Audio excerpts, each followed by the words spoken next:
नमस्कार, प्रणाम।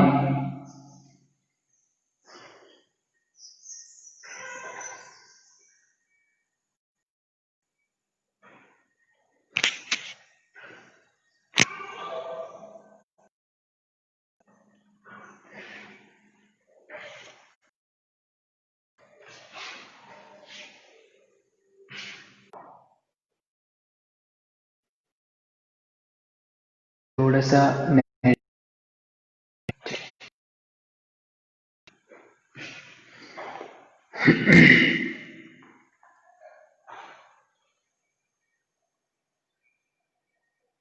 मैं शुरू करते हैं सेशन। तो सबसे पहले राजमाता अहिल्या योग केंद्र इंदौर को मैं आभार व्यक्त करता हूँ कि उन्होंने मुझे इस सेशन के लिए इनवाइट किया। हमारा आज का विषय है हठ योग अभ्यास। तो उसके लिए उसकी शुरुआत हम पहले 3 ओमकार से करेंगे। तो आप जिस भी स्थिति में हैं वो आपको कंफर्टेबल, आपको सुखदायक हो, उस स्थिति में बैठे, आपकी आंखें बंद रखें।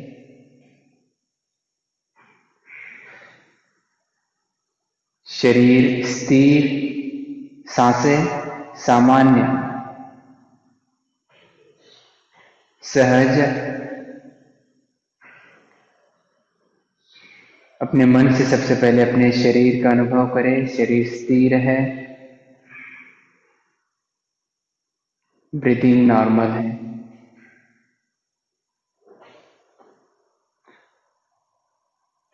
सबसे पहले 3 ओमकार। ओमकार के लिए सांस लेंगे।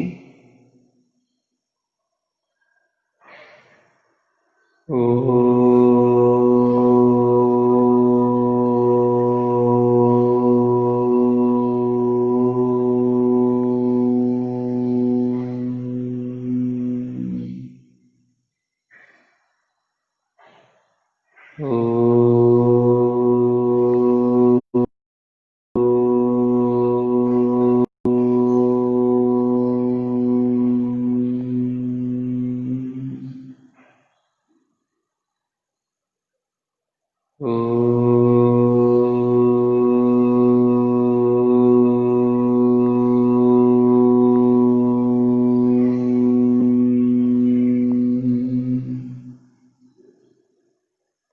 आंखें बंद रखें। अनुभव करें ओमकार के सकारात्मक तरंगों का।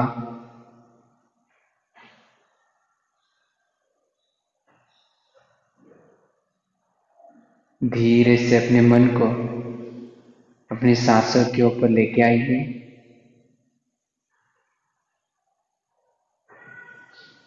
सांसों को नासापुटों के अंदर अनुभव करते हुए मन में उनकी गिनती करना है। प्राण धारणा, प्रथम का अभ्यास, सांस लिया, सांस छोड़ा, मिलकर 1 गिनती। ऐसे आगे गिनती करना है, परंतु सांसें स्लो, सामान्य होनी चाहिए।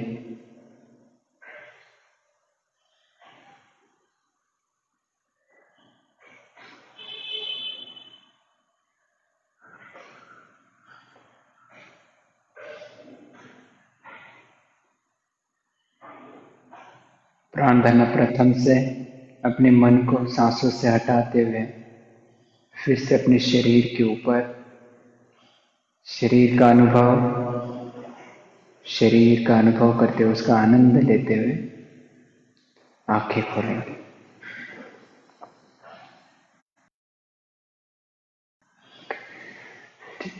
नेक्स्ट, अभी हम योगाभ्यास करने के पहले कुछ जरूरी बातें मैं बात करना चाहूँगा।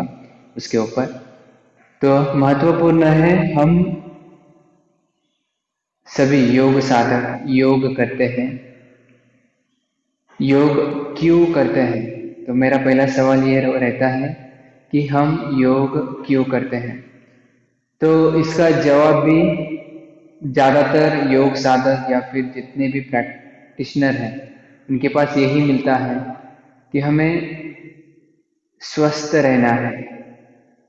स्वस्थ रहने के लिए हमें योग साधना करनी है। परंतु मेरा मानना यह है कि स्वस्थ रहना एक छोटा पार्ट है। स्वस्थ रहना एक छोटा पार्ट है जिसके लिए हम योग क्यों करते हैं। अगर ये सवाल है, तो अगर हम ये देते हैं कि हमें स्वस्थ रहना है, तो उसका ये सही उसके लिए उचित नहीं रहेगा कि हमें सिर्फ स्वस्थ रहना है। योग का लक्ष्य स्वस्थ रहना एक छोटा सा पार्ट है, पर योग का बड़ा लक्ष्य है। अगर मेरा मानना यह है कि हम अगर योग को सही तरीके से समझें, उसे जानें, उसका ज्ञान हासिल करें, तभी हम उसका सही उपयोग अपने जीवन में हासिल कर सकते हैं। तो योग क्यों करना है, ये एक बात हो गई। और योग क्यों करना है, इसके आगे उसे किस तरह से करना चाहिए, उसका सही ढंग क्या होना चाहिए। उसका सही ढंग यानी, या फिर योग हमारा व्यायाम ना बने। योग हमारा व्यायाम ना बने। स्वस्थ तो बहुत सारे लोग हैं जो योग किए बगैर भी स्वस्थ रहते हैं। तो फिर योग से अलग क्या होने वाला है जो हमें चाहिए। तो योग क्यों करना है, योग का सही ढंग क्या है, इस बात को पहले जानना चाहिए। हो कि अगर हम इस बात को जानते हैं योग क्यों करना चाहिए, सही ढंग तो हम जान जाएंगे। तो मैं उसके आगे टेक्निक तो बताऊंगा। तो सबसे पहले ये शरीर और मन को हमें समझना चाहिए। इस शरीर का सूक्ष्म हिस्सा मन है और मन का स्थूल हिस्सा शरीर है। योग यानी जोड़ना, यूज शब्द से, संस्कृत यूज वर्ड से बनता है योग। जोड़ना किससे किसको है, ये बात जो है बाद की है। परंतु सबसे पहले इस शरीर और मन को समझना महत्वपूर्ण बनता है। अगर शरीर का सूक्ष्म हिस्सा मन है, हम शरीर को देखते, अनुभव करते, जानते हैं, परंतु पूरा नहीं जान सकते, नहीं जान ही रहे हैं। और उसका सूक्ष्म हिस्सा मन है, उसका सिर्फ हमें हल्का सा या थोड़ा बहुत अनुभव है। मन है, हम जब हमारे मन में विचार आते तभी हमें उसकी अनुभूति होती है। इसमें इस शरीर में बैठता है कोई एक मन, और उस मन का हिस्सा शरीर है। अब देख लीजिए, महत्वपूर्ण बात यह है कि शरीर का असर, शरीर के ऊपर जो भी घटित होता है उसका असर अपने मन के ऊपर होता है, और मन का असर शरीर के ऊपर होता है। तो इससे रिलेटेड ये बात होती है, अगर हमारी जितनी भी बीमारियां हैं, 90% बीमारियां से रिलेटेड है।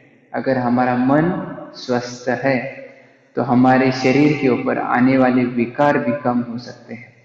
तो योग यही चाहता है, योग का अभ्यास करने से यही चाहते हैं जिन्होंने इस योग के अभ्यास को इस सही ढंग से रखा है, उसे उनका यही है कि सिर्फ शरीर के ऊपर काम करना है तो व्यायाम भी हो सकता है, परंतु योग अलग बात है जो हमारे मन को स्वस्थ रखने में काम करता है।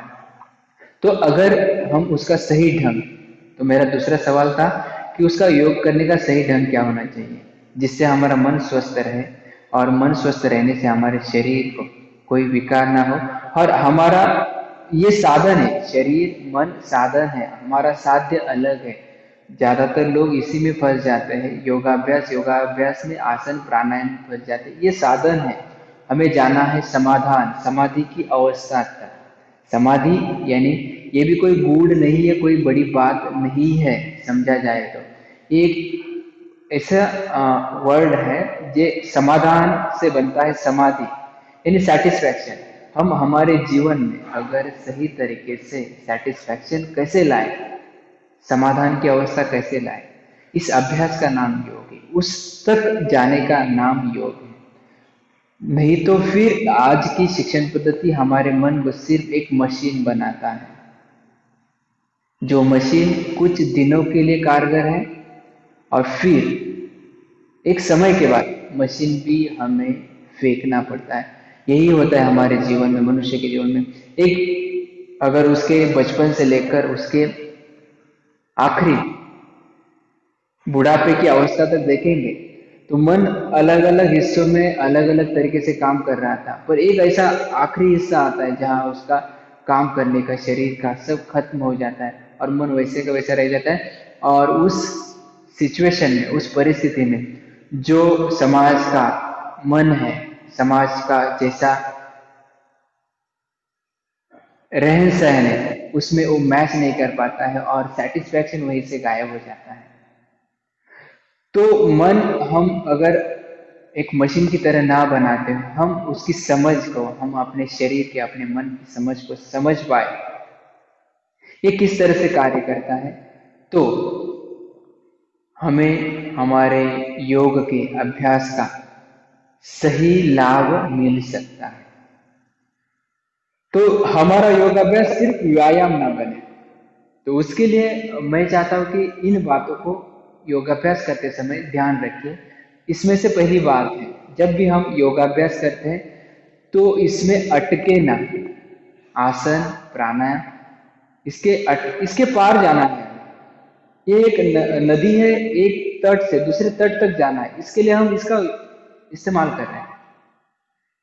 अगर हमने उस नैया को इस्तेमाल किया है, यूज कर रहे हैं, तो हम उसे पकड़ कर बैठेंगे तो हम दूसरे तट पर नहीं पहुंच पाएंगे। हमें इसे कहीं ना कहीं छोड़ना है, तो उसके लिए पहले समझ तो होनी चाहिए कि इसे कहाँ छोड़ना है, कब छोड़ना है। तो अब जब हम योगाभ्यास, आसन प्राणायाम की प्रैक्टिस करते हैं, जब हम महत्वपूर्ण आसन की प्रैक्टिस करते हैं, उस समय हमें किन बातों पे ध्यान देना है। सबसे पहली बात होनी चाहिए हमारे ब्रीथिंग, क्योंकि अब जैसे मैंने कहा हमारा मन और शरीर एक दूसरे से तालमेल यानी एक दूसरे के ऊपर असर करता है। देख लीजिए, शरीर का असर मन के ऊपर, अगर शरीर यानी हम मूवी देख रहे हैं या कोई सीरियल देख रहे हैं, असर कैसे होता है देखिए। अगर कोई ऐसा डरावना सीन आता है तो डरता क्या है, मन डरता है। देखिए आंखों ने यानी शरीर ने जो अनुभव किया वो मन के ऊपर हावी हो जाता है। अगर हमने कोई ऐसा सुखदायक क्षण देखा तो मन के अंदर शांति उतरती है। तो शरीर और मन, अगर मन में अगर हमने भय को पैदा किया तो शरीर कांपता है, तो ये एक दूसरे के ऊपर आसन करते हैं। तो मेरा आसन करने के समय का पहला पहला नियम ये था, मैं कह रहा था कि हमारा ब्रीदिंग नॉर्मल होना चाहिए। अब देख लीजिए दूसरा पार्ट, और सांसों का और मन का गहरा संबंध है। जिस तरह से शरीर और मन का, उसी तरह सांसों का और शरीर का सेम, शरीर और मन के साथ जैसे व्यवहार है उसी तरह से सांस का असर मन के ऊपर, मन का असर सांस के ऊपर। इसीलिए प्राणायाम में हम अपने ब्रीदिंग को ऊपर काम करते हैं। ब्रीदिंग के मार्फत से, सांसों के मार्फत से हम हमारे प्राण यानी जीवन फोर्स, लाइफ ऊर्जा के ऊपर काम करते हैं, जिससे हमारा मन स्ट्रांग, तंदुरुस्त हो जाए। तो पहला नियम था आसन करते समय हमारा ब्रीथिंग नॉर्मल होना चाहिए। अगर हम आसन या जो भी प्रैक्टिसेस करते हैं उस समय अगर ब्रीथिंग तेज हो जाता है, देख लीजिए हमारा ब्रीथिंग तेज हो जाता है, फास्ट हो जाता है, कहीं कहीं पर ब्रीदिंग का जैसे कपालभाति, फास्ट ब्रीदिंग, पर बहुत सारे प्रैक्टिसेस है जिसमें ब्रीदिंग हमेशा नॉर्मल ही रहनी चाहिए। परंतु अगर ये एक योग शिक्षक है और आपको सिखा रहा है, मेरी अब बात मान ली, देख लीजिए आगे। अगर कोई योग शिक्षक है, हमें अगर योग सिखाता है और वो काउंटिंग करता है, मैंने बहुत जगह पर देखा है योग शिक्षक काउंटिंग करते हैं योग आसन करते समय, आसन करते समय, और फिर जो साधक है उसका अभ्यास करते हैं। मुझे लगता है ये ढंग गलत है, क्योंकि काम हमें हमारे शरीर के ऊपर, हमारे मन के ऊपर करते हैं। अगर सामने वाला बंदा, सामने वाला टीचर, सामने वाला इंस्ट्रक्टर आपकी काउंटिंग करें, तब आप उस समय अपना मन किसी विषय में दूसरे जगह पर रखते हैं, तो आप उस कार्य में इन्वॉल्व नहीं है, सम्मिलित नहीं है जो आप कर रहे हैं। तो मन को जो आदत थी भटकना, हो तो कायम रह गई, उसे तो हमने कहीं, तो योगाभ्यास यानी वही है। शरीर के ऊपर आप मान लीजिए कि मसल को, अपने शरीर को फ्लेक्सिबल बनाए, अपने ऑर्गन्स की फंक्शनिंग बढ़ाए, ये तो होगा, पर मन तो वैसे के वैसे रहेगा। जिसकी चंचलता है वो तो वैसे ही घूमता रहा, फिरता रहा, उसके विषय बार बार बदलते गए, तो उससे कुछ होने वाला नहीं। तो ब्रीदिंग नॉर्मल होनी चाहिए सबसे सबसे पहले। दूसरा पार्ट, प्रयत्न शैथिल्य। प्रयत्न शैथिल्य यानी आसन में हमें उतनी ही एनर्जी, ऊर्जा को इस्तेमाल करना है। जब हम योगाभ्यास करते हैं, हमें उतनी ही एनर्जी को इस्तेमाल करना चाहिए जितनी जरूरत है, जिससे हमारा काम बने। ज़्यादा फोर्स नहीं करना है या फिर कम भी नहीं रखना है। ये दूसरा नियम होगा प्रयत्न शैथिल्य। तीसरा नियम होगा सजग भेदात्मक शिथिलता, कॉन्सियस डिफ्रेंसिएशन रिलैक्सेशन। कॉन्सियस यानी सजगता पूर्वक, जागरूकता से, भेदात्मक शिथिलता यानी आसन में जिस अंग का, अवयव का इस्तेमाल नहीं है उनको रिलैक्स रखना, सजग भेदात्मक शिथिलता, CTR कहते हैं उसे, कॉन्शियस डिफ्रेंसिएशन रिलैक्सेशन होना चाहिए। जैसे मान लीजिए भुजंगासन कर रहे हैं या फिर धनुरासन कर रहे हैं, तो वो आसन में जाने के समय अपने आप फेस के ऊपर स्ट्रेस आता है, आंखों की भौएं खींचती है, पैरों को टाइट करते हैं, हाथ को टाइट करते हैं। टाइटनेस तो नहीं होना चाहिए। टाइटनेस आता कहाँ से? मन के ऊपर टाइटनेस, स्ट्रेस है, इसलिए वहां पर आता है, वो नहीं होना चाहिए। तो ये तीसरा नियम होगा सजग भेदात्मक। जो आसन में अवयव सम्मिलित नहीं है उनको रिलैक्स रखे, रिलैक्स छोड़े उनको जानबूझकर। और ये अभ्यास करते करते इसका रूपांतर हो जाएगा सहज भेदात्मक शिथिलता, यानी सहजता से हो जाएगा अभ्यास के बाद।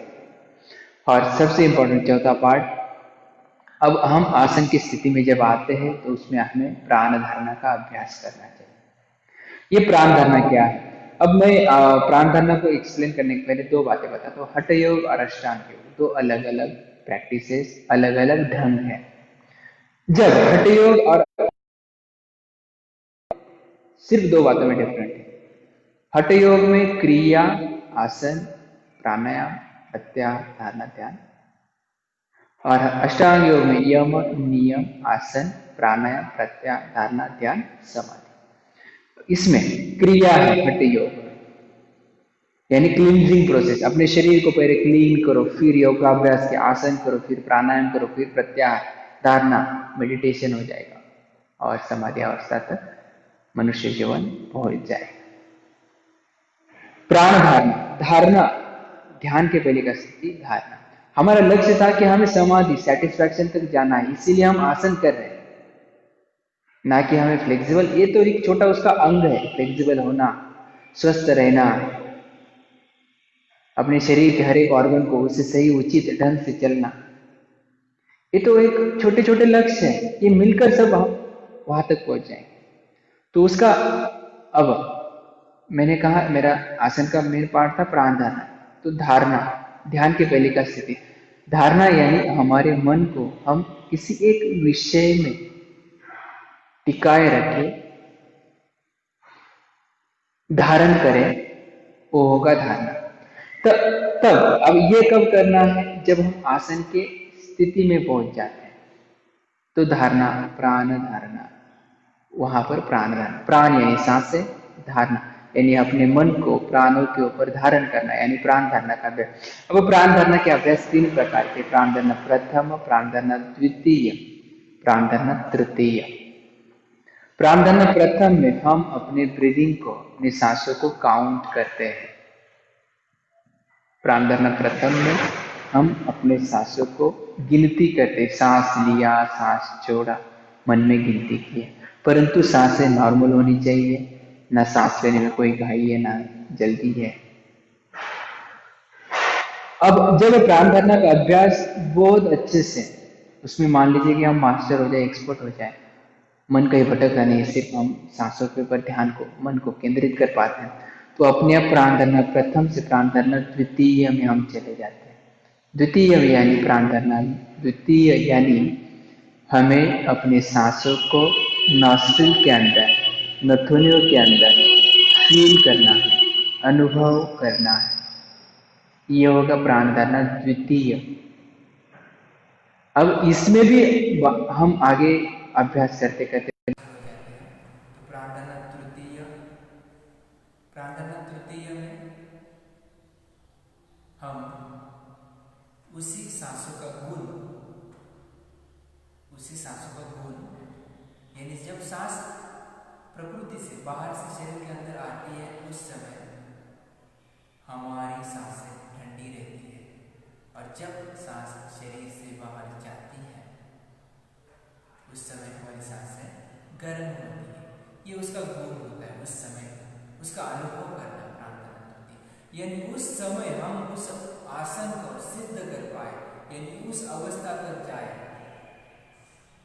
मन की उस अवस्था तक जाए, शरीर तो स्थिर हो गया परंतु मन भी उस अवस्था तक जाए। प्राण धारणा प्रथम द्वितीय तृतीय के बाद साक्षी भावना, हम सिर्फ साक्षी हो जाते हैं उस आसन, उस मन की स्थिति को, हमारा आसन सिद्ध हो जाता है। ये है हमारा मूल, हमें यहाँ जाना है, ना कि सिर्फ हाथ हिलाए, पैर हिलाए और काउंटिंग करें ब्रीदिंग को, और हर रोज सालों साल यही करें, हम कहीं के कहीं पहुँच नहीं पाते हैं।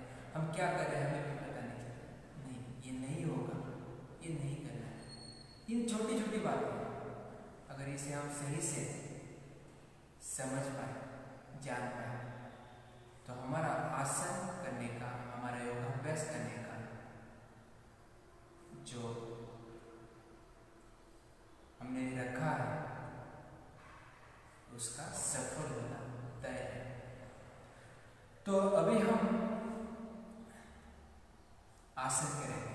अब इन 4 बातों को मैंने जो रखी है आपके सामने, उनको कैसे यूज करेंगे, उन चीज़ों को हम कैसे यूज करते हैं तो उसको देखेंगे। तो सबसे पहले हमारा, फिर से मैं 4 बातों को रिपीट करूँगा। हर आसन करते समय उनको होना चाहिए। पहला होगा नॉर्मल ब्रीदिंग, दूसरा होगा प्रयत्नशील, यानी जितनी एनर्जी की जरूरत है, ऊर्जा की जरूरत है, हमें प्रैक्टिस आसन के अभ्यास करना उतनी ही इस्तेमाल करना, ना ज़्यादा फोर्स करना, ना ज़्यादा नॉर्मल शिथिल रहना। तीसरी बात है सजग वेदात्मक शिथिलता, यानी जिस अंग का, अवयव का आसन के दरमियान हम यूज नहीं कर रहे हैं, सम्मिलित नहीं है, तो आगे चलकर वो बातें मैं आपको आसन के दरमियान बताऊंगा कि उनको रिलैक्स छोड़ना है, रिलैक्सेशन करना है। और फिर चौथी बात प्रार्थना।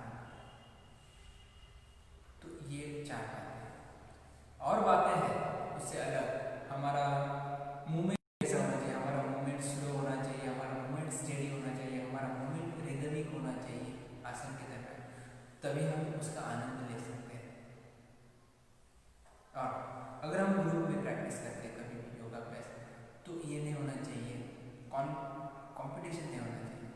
योगाभ्यास में कंपटीशन नहीं होना चाहिए। योगा का कंपटीशन होता है वो अलग बात है, पर जब हम खुद के लिए प्रैक्टिस करते हैं उस समय कंपटीशन, हाँ बाजू वाले कितना हो रहा है, मेरा क्यों नहीं हो रहा है, मैंने ऐसा ऐसा ऐसा देखा था, मेरा क्यों नहीं हो रहा है, फोर्स कर रहे हैं, वो नहीं होना चाहिए। इन बातों के ऊपर ध्यान देना है, तभी हमारे योगाभ्यास सही ढंग से।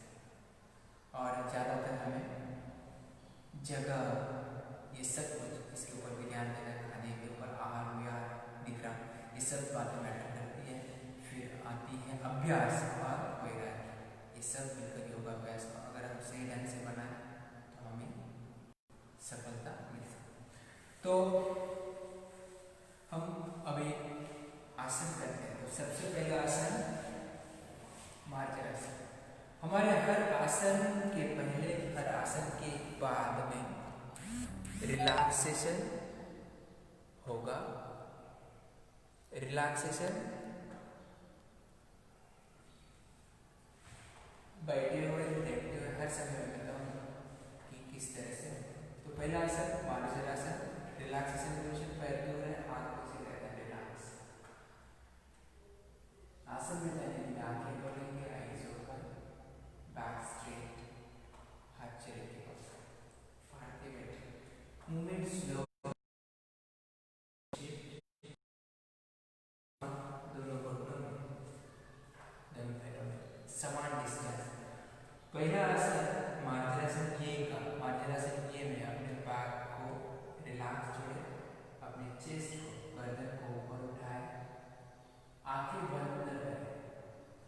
अब ब्रीदिंग नॉर्मल, सबसे पहले अनुभव करें, सांसें सामान्य है। फिर अपने पीठ को ज़्यादा फोर्स नहीं करना है, यानी प्रयत्नशील कीजिए, जितनी जरूरी है उतना ही रिलैक्स छोड़े। चीन को, अनुभवी को उतना ही ऊपर उठाए, जितना ज़्यादा फोर्स नहीं करना है। हमें एनर्जी को वेस्ट नहीं करना है। हमारे योगाभ्यास के बाद हमें फ्रेश होना चाहिए, थका हुआ नहीं। फिर प्राण प्रयत्नशील करने के बाद सजल वेदात्मक स्थिति, तीसरा पार्ट था, जिसमें आसन में जो अवयव सम्मिलित नहीं है, एक्टिव नहीं है, उनको रिलैक्स करें। जैसे हमारा फेशियल मसल रिलैक्स रखें, एब्डोमेन मसल रिलैक्स रखें, दोनों पैर घुटनों के नीचे रिलैक्स। फिर मन को शरीर से हटाए, सांसों के ऊपर लेके आए।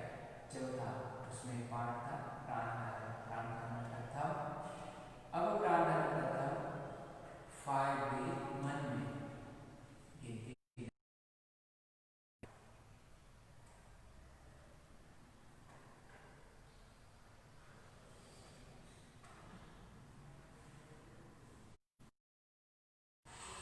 प्राणायाम स्टॉप, आईज ओपन।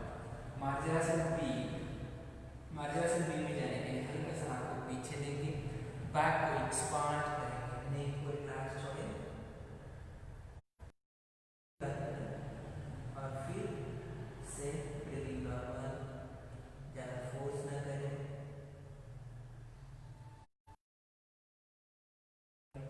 रिलैक्स। प्राणायाम 5।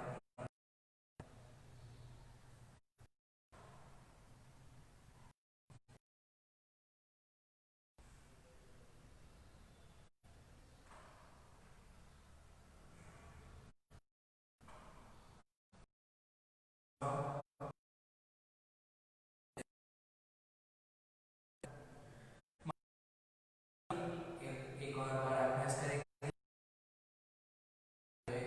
अपने बैक को रिलैक्स छोड़े, chest, chin up, eyes close. Pranayama प्रथम 5 breathe.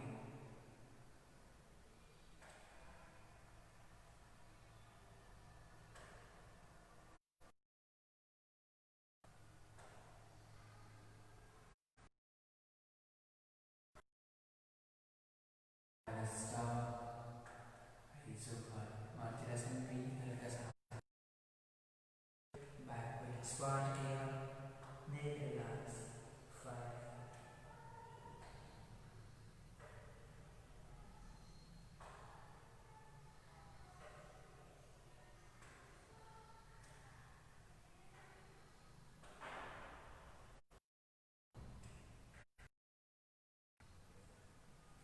Pranayama stop, eyes open, आपका पीठ नेक समांतर। आसन रिलीज, शरीर को शिफ्ट किया, पैर को, दोनों हाथ पीछे, एंड रिलैक्स।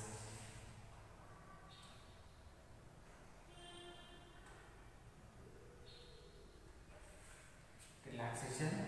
अगला आसन हम करेंगे भुजंगासन, पूर्व भुजंगासन। उसके लिए हमें लेटना है पेट के ऊपर,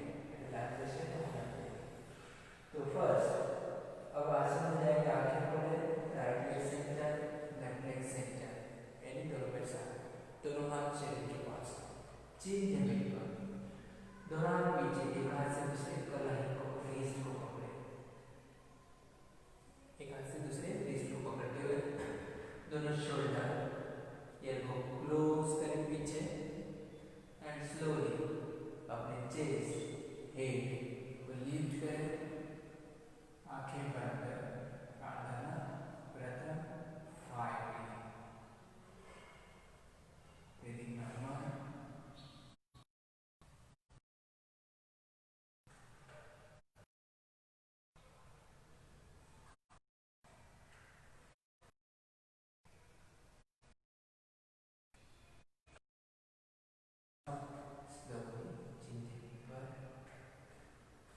अब गर्दन हाथ को रिलीज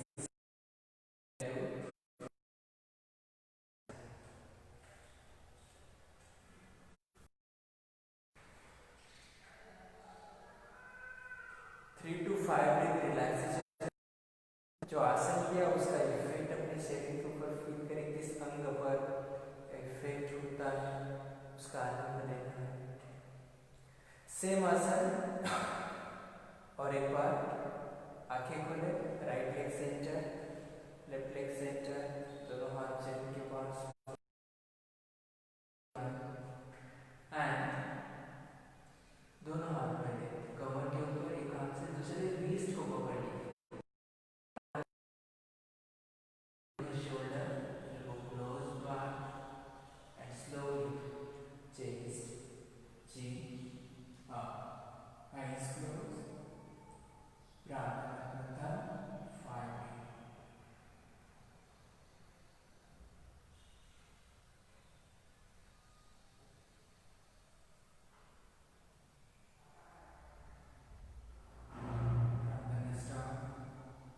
head down, गर्दन साइड, हाथ को रिलीज किया and relax.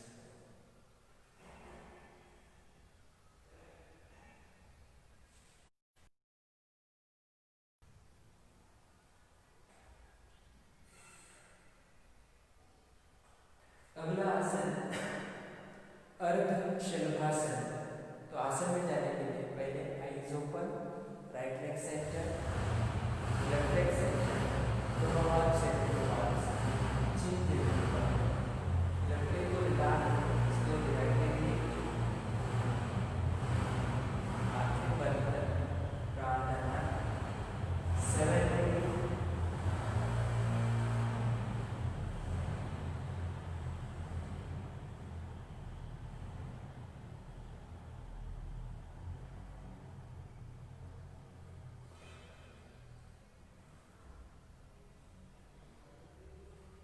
Pranayama stop, eyes open, right leg जमीन पर, slowly left leg lift and hold 7 breath count breath. Inhale और इनसे मिलकर एक काउंट होगा, सांसें सामान्य, तेज नहीं करनी, मन सांसों के ऊपर।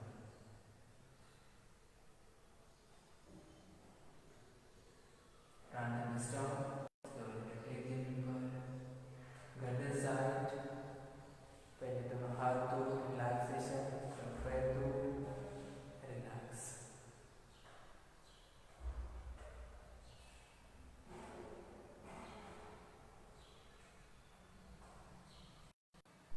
नेक्स्ट सुलभ शलभासन।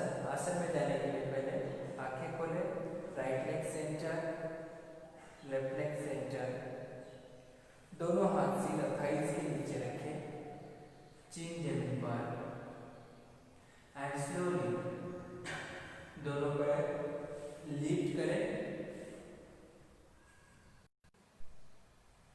दोनों पैर lift and hold 10 breathe.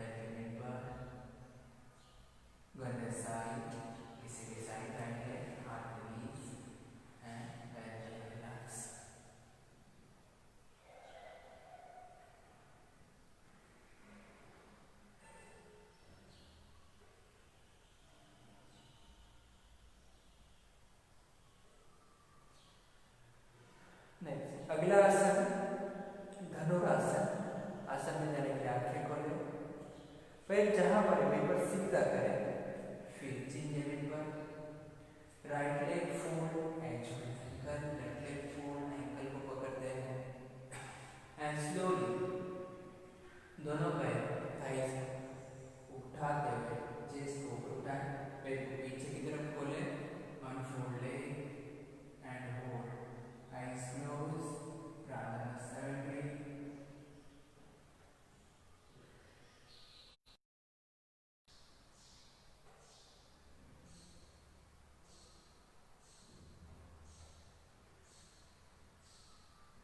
Pranayama stop, आसन release.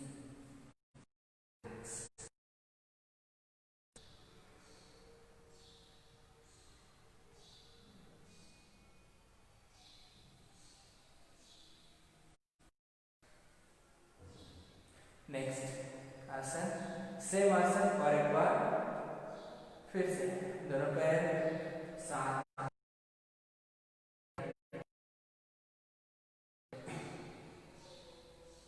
एंकल को पकड़ते हुए स्लोली दोनों पैर eyes chest lift and move, take breathe.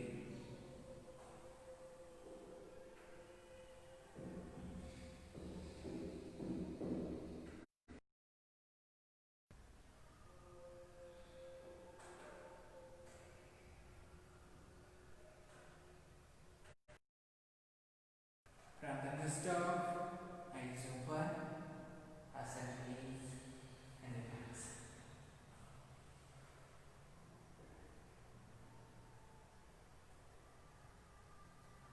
Next turn bicep, पीठ के ऊपर लेट जाए,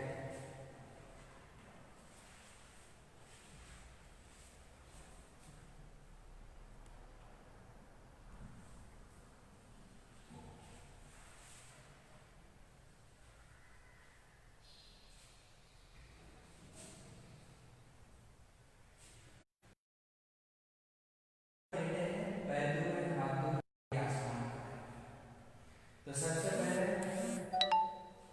सेतुबंधासन, आसन में जाने के लिए आइज ओपन, पैर जहां पर है उसे सीधा करें, रिलैक्स था उसे सीधा किया, दोनों पैर हाथ शरीर के पास, right leg fold, left leg fold, घुटनों में पैर में डिस्टेंस, इन्हें हिप्स अप, अपने कमर को ऊपर उठाएं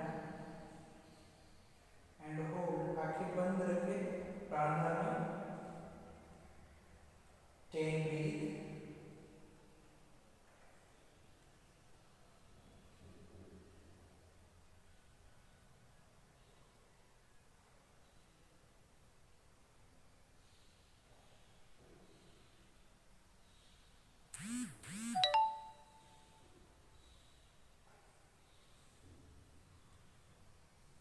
प्राणायाम स्टॉप, आइज ओपन, स्लोली कमर को जमीन पर रखें, पैर सीधा एंड दोनों हाथ दूर, पैर दूर एंड रिलैक्स.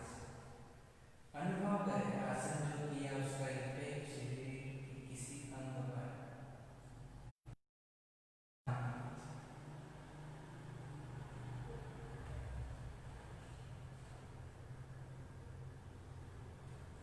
अगला आसन उत्थीत एकपादासन, आसन में जाने के eyes open, right leg center, left leg center, हाथ शरीर के पास, लेफ्ट लेग को रिलैक्स रखें, right leg lift 30 degree, eyes close, pranayama 7 breath.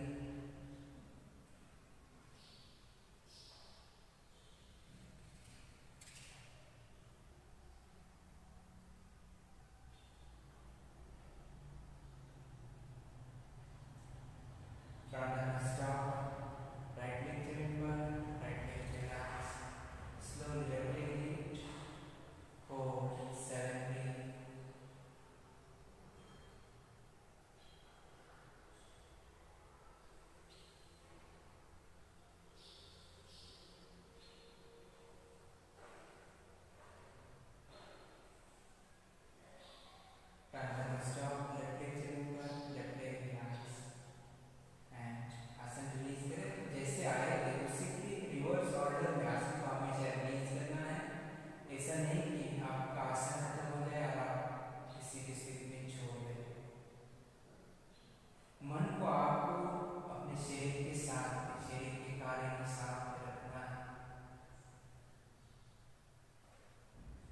दूसरा आसन अगला उत्थित द्विबालासन, दोनों के साथ में right leg center left leg center, दोनों हाथ चेस्ट के पास एंड स्लोली दोनों पैर लिफ्ट 30 डिग्री, आंखें बंद, प्राण धारणा 10 सांस है। ब्रीदिंग अब यहाँ पर थोड़ा सा तेज होने की संभावना है, कोशिश करें ब्रीदिंग स्लो रखें, घुटना सीधा रखें, ऐसे मसल रिलैक्स।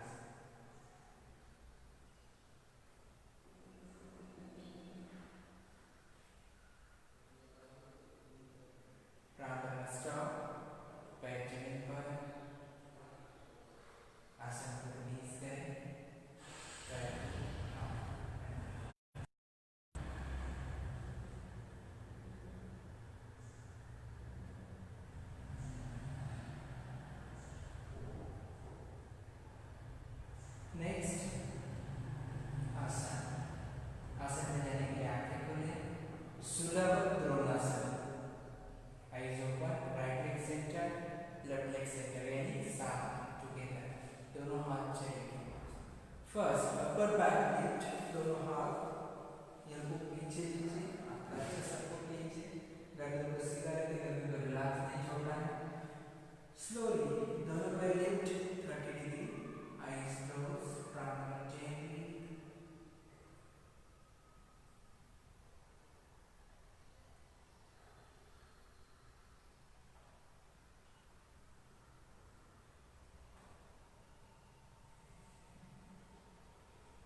सर्वांगासन आसन में जाने के लिए पहले पैर साथ में हाथ चेहरे के पास स्लोली दोनों पैर lift 30 60 90 degree.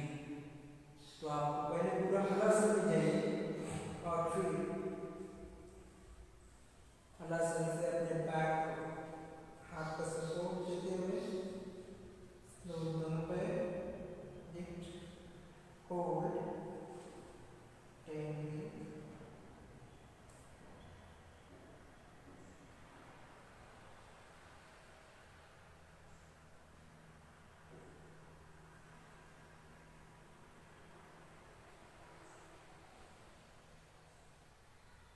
Pranayama stop. Slowly down back. Checking knees asan and relax.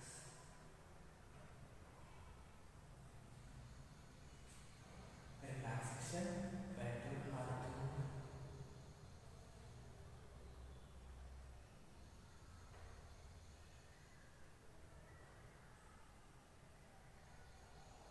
Next asan, दोनों पैर साथ में उत्तान वक्रासन, हाथ सीट के नीचे, इंटरलॉक फिंगर, नी फोल्ड, फुट जॉइंट राइट, घुटनों को साथ में रखें, दोनों घुटने के ऊपर घुटना, राइट साइड में दोनों घुटने, गर्दन left side, eyes close, separate, Uttana Vakrasana, breathing normal.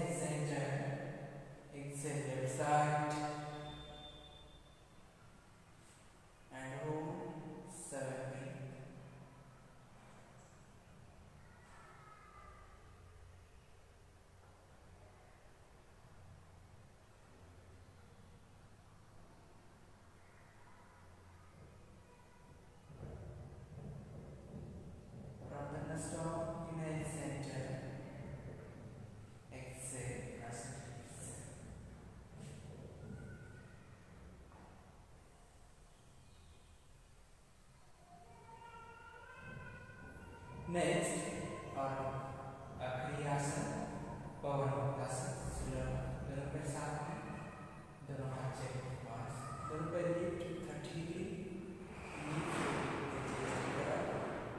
And दोनों हाथ से राइट हैंड से लेफ्ट एल्बो, लेफ्ट हैंड से राइट एल्बो तक पकड़ना है। अगर आप एल्बो तक नहीं पकड़ सकते चेस्ट की तरफ ले गए। अब स्लोली गर्दन में रखकर लेते हैं, गर्दन उठाएं, चीन को लेके घुटने की तरफ, आंखें बंद, प्राणायाम प्रथम का अभ्यास 10 साल।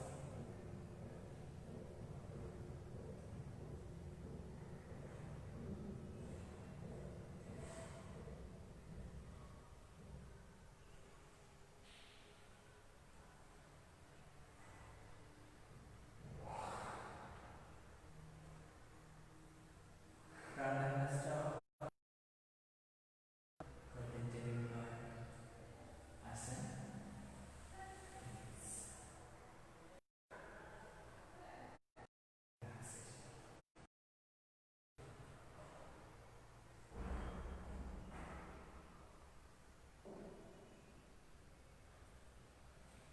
नेक्स्ट बैठ जाएंगे सर्वोच्च करते हुए,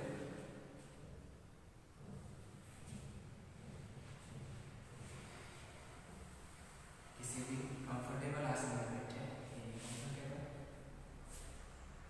अब नेक्स्ट प्राणायाम। प्राणायाम में अनुलोम विलोम। ओके, प्राण यानी सांसें, प्राण यानी जीवन ऊर्जा, आयाम यानी उसका विस्तार करना है।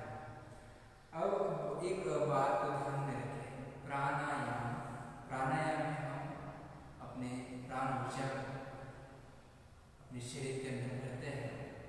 शरीर के हर एक पेशी, हर एक सेल के पास ऑक्सीजन तो पहुंच ही जाता है, उसके साथ में हमारे प्राण शक्ति को पहुंचना जरूरी है। तो उसके लिए हमें प्राणायाम के समय महत्वपूर्ण बातें, हमारे जब सांस लेते सांस छोड़ते हैं कोई फोर्स नहीं होना चाहिए, कोई ज़्यादा ताकत से नहीं करना है, जितना हो सके उतना सहज करें।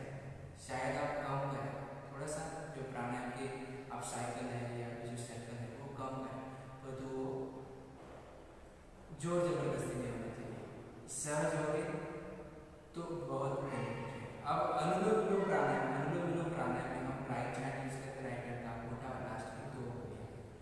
अब राइट हैंड से अंगूठे से नॉस्ट्रिल को बंद करते हैं सबसे पहले, और लेफ्ट नॉस्ट्रिल से सांस को अंदर भरते हैं, और फिर left nostril close, right nostril से सांस को बाहर छोड़ते हैं। पूरा सांस को बाहर छोड़ने के बाद फिर राइट नॉस्ट्रिल से सांस को अंदर भरें, right nostril close, left nostril से सांस को पूरा बाहर छोड़ें। अब ये होगा 1 सर्कल, अनुलोम विलोम प्राणायाम का 1 सर्कल कंप्लीट इस तरह से होता है। लेफ्ट से शुरू किया, राइट से सांस को बाहर छोड़ा, राइट से सांस लिया, लेफ्ट से सांस को बाहर छोड़ा, 1 सर्कल कंप्लीट। अब इसमें एक बंद भी होना महत्वपूर्ण है, मूल बंद। जब हम कोई भी प्राणायाम करते हैं तो मूल बंद होना चाहिए। मूल बंद होता है, मूल बंद यानी हमारा गुदाद्वार जो मसल है उनको अंदर की तरफ खींच के रखें हल्का सा, तो होगा। दूसरी बात, इसमें हमें जो सांस लेते हैं उसे पूरक कहते हैं योग में, इनहेल को कहते हैं। जब सांस जितना लेते हैं सांस छोड़ेंगे, तो वो कैसे करेंगे, तो मन में गिनती करें, 1 मतलब सांस लेते समय 1 2 3 4, यानी 4 काउंट तक सांस लिया, 8 काउंट तक सांस छोड़ना चाहिए, 1 2 3 4 5 7 8। फिर उसी तरह से फिर 4 काउंट पूरा, यानी इनहेल 1 2 3 4, फिर हाथ से निकालो, एक्सेल 1 2 3 4 5 6 7,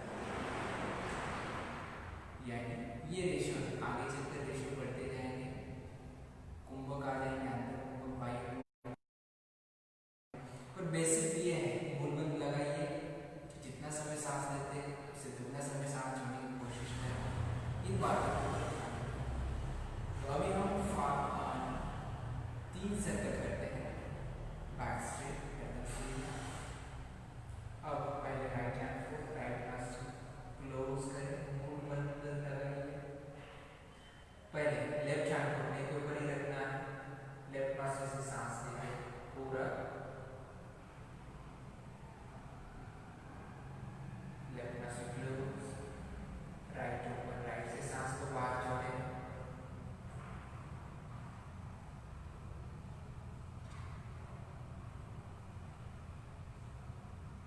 पूरा सांस छोड़ने के बाद फिर राइट से सांस को अंदर भरें,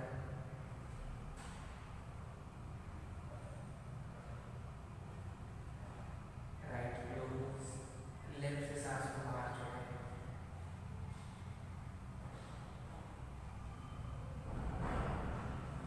ये हमारा एक सर्कल हो गया। और दूसरा सर्कल, फिर लेफ्ट से सांस इनहेल,